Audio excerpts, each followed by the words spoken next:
ಇದಾದ ಮೇಲೆ ಇನ್ನು ಮಂಡ್ಯದಲ್ಲಿ ಏನಾಗುತ್ತೆ, ಮಂಡ್ಯದಲ್ಲಿ ಏನಾದರೂ JDSಗೆ BJP ಸೀಟ್ ಬಿಟ್ಕೊಟ್ರೆ ಸುಮಲತಾ ಅವ್ರು ಏನು ಮಾಡ್ತಾರೆ ಅಂತ.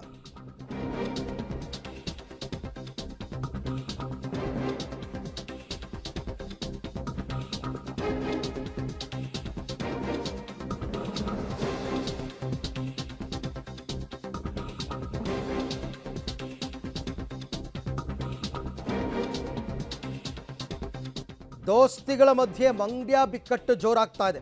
ದೆಹಲಿಯಲ್ಲಿ ಮತ್ತೊಂದು ಸುತ್ತಿನ ಸೀಟು ಹಂಚಿಕೆ ಮಾತುಕತೆ ಆಗಬೇಕು. ಅದಕ್ಕೂ ಮುನ್ನವೇ ಮಂಡ್ಯ ಜಟಾಪಟಿಗೆ ತೆರೆ ಎಳೆಯೋದಕ್ಕೆ ಕಸರತ್ತು ನಡೀತಾ ಇದೆ. ಸುಮಲತಾ ಅವರ ಮನವೊಲಿಸ್ತಾರಾ BJP ರಾಜ್ಯಾಧ್ಯಕ್ಷ ವಿಜಯೇಂದ್ರ? ಸುಮಲತಾ ಅವರು ಡಿಕ್ಲೇರ್ ಮಾಡಿಬಿಟ್ಟಿದ್ದಾರೆ, ಚುನಾವಣೆಗೆ ನಾನು ನಿಂತರೆ ಮಂಡ್ಯದಲ್ಲೇ ಅಂತ. ಆದರೆ ಮಂಡ್ಯವನ್ನು JDSಗೆ ಬಿಟ್ಕೊಡ್ಬೇಕಾದ ಅನಿವಾರ್ಯತೆ BJPಗಿದೆ, ಮೈತ್ರಿ ಮಾಡಿಕೊಂಡಿದೆ. ಹಾಗಾಗಿ ಸುಮಲತಾ ಅವರ ಮನವೊಲಿಸುವ ಕೆಲಸವನ್ನು ವಿಜಯೇಂದ್ರ ಅವರು ಮಾಡಬೇಕು. ಕುಮಾರಸ್ವಾಮಿ ಅವರು ಹೇಳಿದ್ದಾರೆ, ಬೇಕಾದ್ರೆ ನಾನೇ ಮಾತಾಡ್ತೀನಿ ಸುಮಲತಾ ಅವ್ರ ಜೊತೆಯಲ್ಲಿ, ಅವರೇ ನನ್ನ ಶತ್ರುಗಳ ಅಂತ. ಸುಮಲತಾ ಒಂದು ವೇಳೆ ಒಪ್ಪದೇ ಇದ್ದಲ್ಲಿ ಹೈಕಮಾಂಡ್ ಅಂಗಳದಲ್ಲೇ ನ್ಯಾಯ ಪಂಚಾಯಿತಿ ಮಾಡಿಸ್ಬೇಕಾಗತ್ತೆ. ಅದಕ್ಕೆ ಅವರು ದೆಹಲಿಗೆ ಹೋಗಬೇಕಾಗತ್ತೆ. ಏನಾದರೂ ಮಾಡಿ ಮಂಡ್ಯವನ್ನು JDSಗೆ ಬಿಟ್ಟುಕೊಡಬೇಕು ಅಂತಕ್ಕಂಥದ್ದು.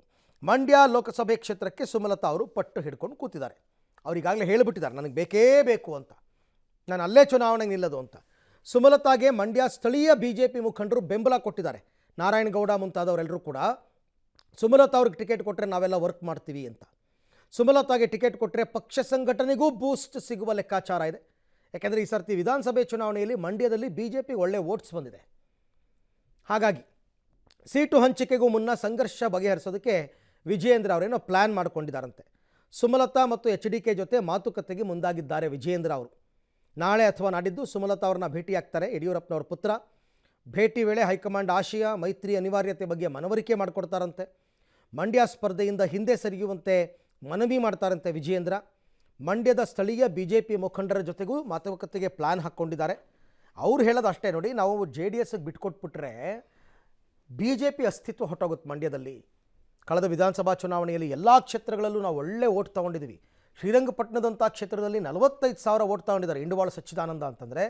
ಬಿಟ್ಕೊಡೋಕ್ಕಾಗುತ್ತಾ? ಆಗಲ್ಲ, ನಮ್ಮ ಪಕ್ಷ ಹಾಳಾಗ್ಬಿಡುತ್ತೆ ಅಂತ. ಬಟ್ ವಿಜಯೇಂದ್ರ ಅದನ್ನು ಯಾವ ರೀತಿ ಬ್ಯಾಲೆನ್ಸ್ ಮಾಡ್ತಾರೆ ನೋಡೋಣ. ಮೈತ್ರಿಯ ಅನಿವಾರ್ಯತೆ ಏನಾಗಿದೆ, JDSಗೆ ಬಿಟ್ಕೊಟ್ರೆ ಯಾವ ರೀತಿ ಅದು ನಮಗೆ ಸಹಾಯ ಆಗುತ್ತೆ ಎಲ್ಲ ಹೇಳಬೇಕು. ಆಮೇಲೆ ಇದೆಲ್ಲದರ ಜೊತೆಗೆ ಇವ್ರುಗಳು ಕೂಡ ಚುನಾವಣೆಯಲ್ಲಿ ವರ್ಕ್ ಮಾಡಬೇಕಲ್ಲ. ಸೊ ಅದಕ್ಕೆ ವಿಜಯೇಂದ್ರ ಅವರು ಪ್ಲ್ಯಾನ್ ಮಾಡ್ತಾರಂತೆ, ನೋಡೋಣ.